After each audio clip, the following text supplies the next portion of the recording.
et ceux qui ont la charge de surveiller l'action du gouvernement, se rassurer que les Camerounais ne seront pas étouffés par le gouvernement, c'est le Parlement. Et si le Parlement n'arrive donc pas à voir le temps nécessaire pour étudier le budget qui est proposé, ce que le gouvernement compte faire en 2025, ça devient un problème. Et je crois, comme l'a relevé Serge Sor tout à l'heure du Val-Fangwa, la question fondamentale est celle du rapport de force entre les différents pouvoirs au Cameroun et qui devrait fonder l'état de droit. L'état de droit est fondé sur le rapport de force entre les différents pouvoirs qui sont à la tête de l'État, le pouvoir judiciaire, le pouvoir législatif et le pouvoir exécutif. Au Cameroun, on assiste à une domination littérale du pouvoir exécutif qui absorbe pratiquement tous les deux autres pouvoirs, et cela crée un déséquilibre dans le fonctionnement de l'État. Donc tout vient du pouvoir exécutif, et le pouvoir exécutif, c'est être même un peu généreux.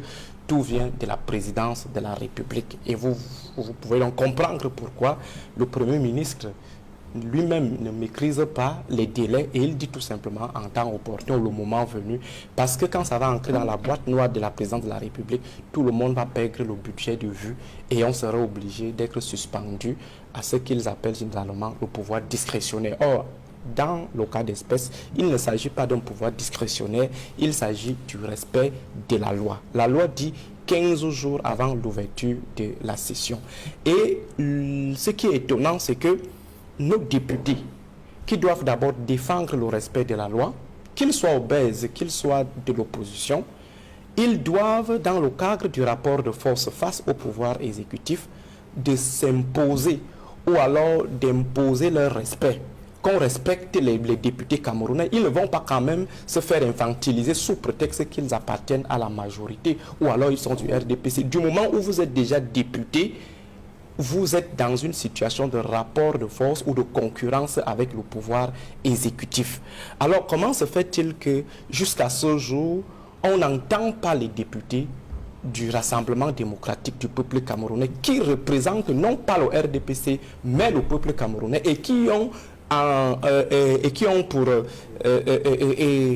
pour première exigence le respect de la loi. Ça veut dire qu'il n'y a aucune justification qui soit aujourd'hui fondée sur le fait qu'on est tous de la majorité présidentielle ou alors on appartient à un parti politique.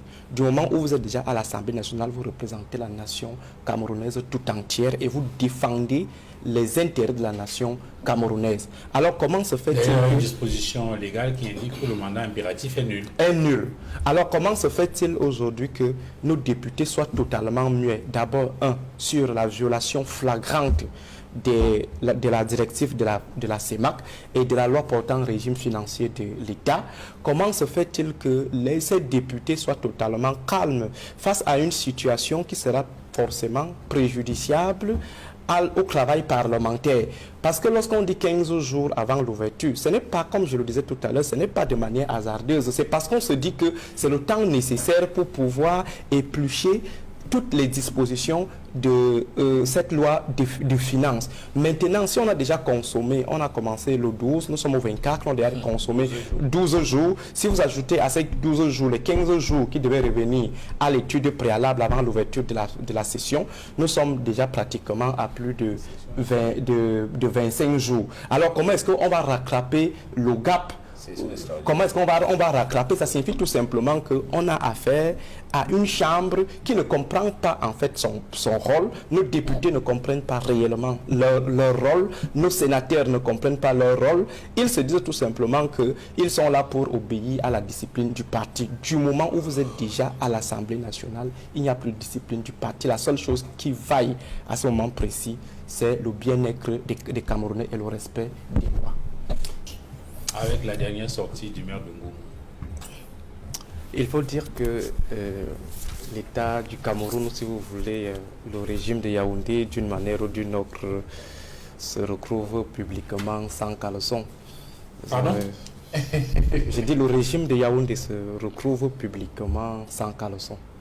donc sur la place publique. Ce n'est pas une insulte, ça? Ce n'est pas une insulte, c'est tout simplement que... Non, ce n'est pas une insulte. Parce qu'on peut pas avoir des ennuis. La nudité, je parle bien du régime de Yaoundé. Je n'ai pas dit que telle institution s'est retrouvée sans caleçon ou alors tel acteur institutionnel. Oui, mais est-ce qu'on peut pas dire ça autrement? Mais je dis tout simplement que le régime, tout simplement pour faire savoir aux uns aux autres que ça manque désormais de pudeur chez les gens de 1982.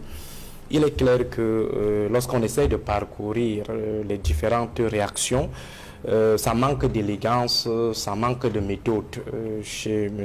le maire Atemengue. Certes, vrai, il peut être courroucé par la malgouvernance du secteur éducatif, mais je crois qu'il aurait pu faire mieux en termes de tenue et choisir un cadre plus adéquat pour l'exprimer.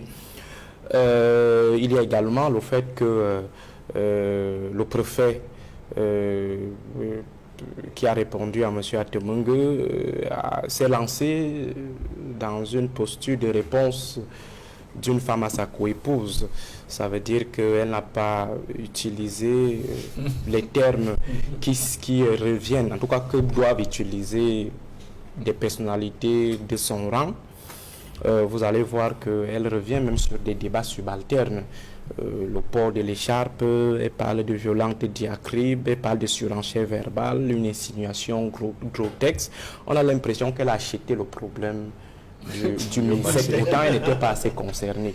Je crois, comme le disait tout à l'heure Edmond, qu'on est dans ces routines autoritaires qui ne veulent pas comprendre la nouvelle donne de la décentralisation.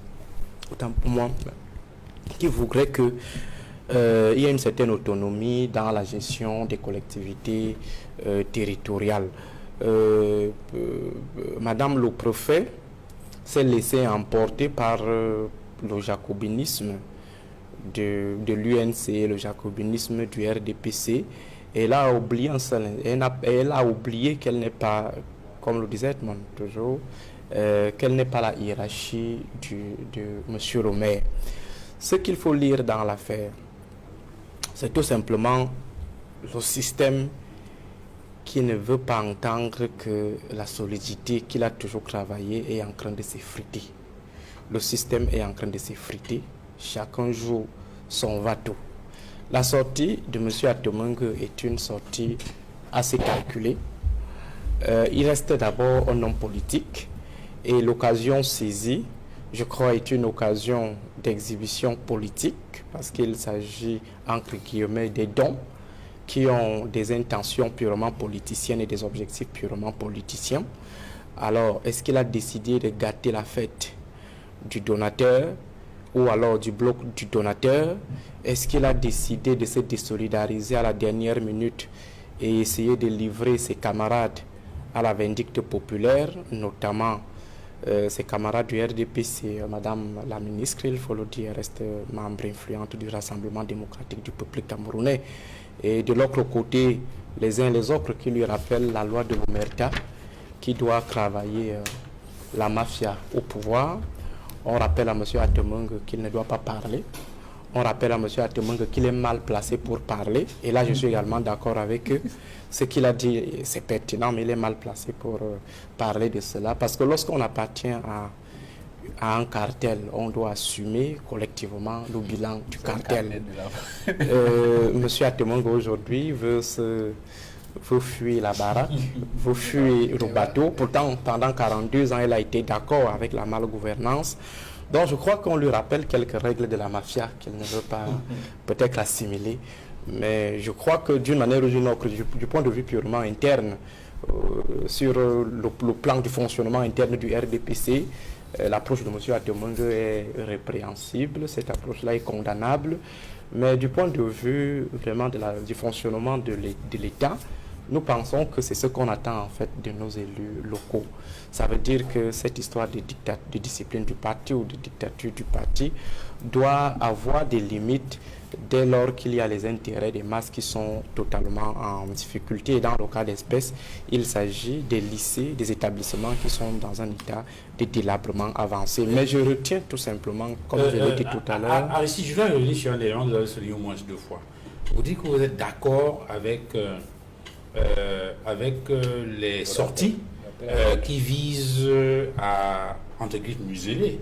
Parce qu'il est dans le système et il n'a jamais... Oui. Mais lorsqu'on revient justement sur cette disposition, l'article 146, alinéa 1 et 2 de la loi portant code général des collectivités territoriales décentralisées, en tout cas l'article que Madame le Préfet cherchait pour évoquer les obligations de réserve, l'obligation de discrétion professionnelle de réserve, on dit il doit en tout temps s'abstenir, là c'est l'exécutif municipal, le maire, on s'entend, il doit en tout temps s'abstenir en public de tout acte ou geste, propos ou manifestation susceptible de jeter du discrédit sur les institutions nationales. Sur les institutions nationales et sur la collectivité territoriale dont il est élu, sur les institutions. Je ne sais pas si le fait de dénoncer la malgouvernance... Parce que le débat aussi qui peut s'ouvrir si les chercheurs, je vais dire ceux qui travaillent sur ces questions-là, c'est est-ce que ici il a porté atteinte, est-ce qu'il a jeté discrédit sur une institution? C'est pour cela que je voulais poser la question de savoir si dénoncer la malgouvernance ou dénoncer les mauvaises performances managériales. Mais dire qu'on a un lycée qui a besoin d'argent, qu'il faut que les fonds alloués dans le cadre de la décentralisation parviennent effectivement pour permettre qu'un certain nombre de choses soient prises en compte. Est-ce que c'est... Je ne sais pas. Je ne sais donc pas si c'est du discrédit, sauf à faire croire à tout le monde que lorsqu'on appartient à une institution ou lorsqu'on est déjà institutionnel, on doit s'abstenir de toute critique. Ça veut dire que même si le bateau est en train de tanguer, on reste toujours solidaire. Moi, lorsque j'ai évoqué la loi de l'Omerta qui devrait gouverner l'AJ de ceux qui sont dans le cartel, c'est dans le sens purement politicien. Le politicien camerounais en fait, parce qu'ailleurs il y a émulation au sein des partis politiques. C'est là où ça commence d'abord, avant peut-être de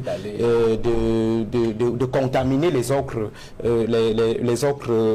segments du champ politique. Ça commence toujours à l'intérieur, mais malheureusement au Cameroun. Et il faut que ceux qui sont dans des concubinages à ciel ouvert avec le système comprennent son mode de fonctionnement.